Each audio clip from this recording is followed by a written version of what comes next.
Yes, and within the past hour, we found out that the name of that victim was 22-year-old Ignacio Juan Pedro. And we've been out here at the scene of the crash since this past afternoon. And I actually spoke with a woman who performed CPR on Pedro before help arrived. And she tells me that the accident here was so bad that his helmet and shoes flew off of his body.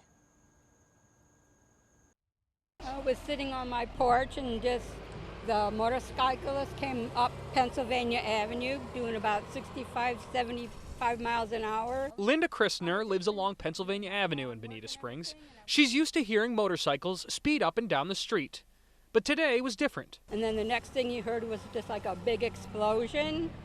And then it was like, oh my God, he must have hit something. That something was 22-year-old Ignacio Pedro on his motorcycle. His motorcycle struck a school bus while young kids were getting off. Elementary school, all these young kids had to witness the whole thing and the body's still there. It's awful. It's tragic.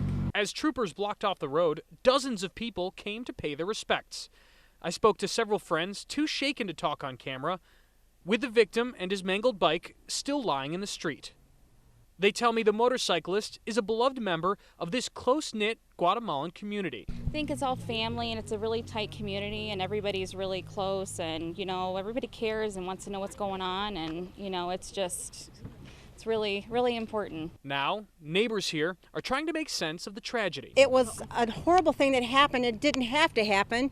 And that should show everybody that you shouldn't speed like that. Eventually you're going to get hit. And I also reached out to the Lee County School District to see where the school bus was coming from. And while I didn't get that answer, a school official tells me that grief counselors will be available to students who witnessed this terrible accident. Live in Bonita Springs, Alex Howard, NBC2.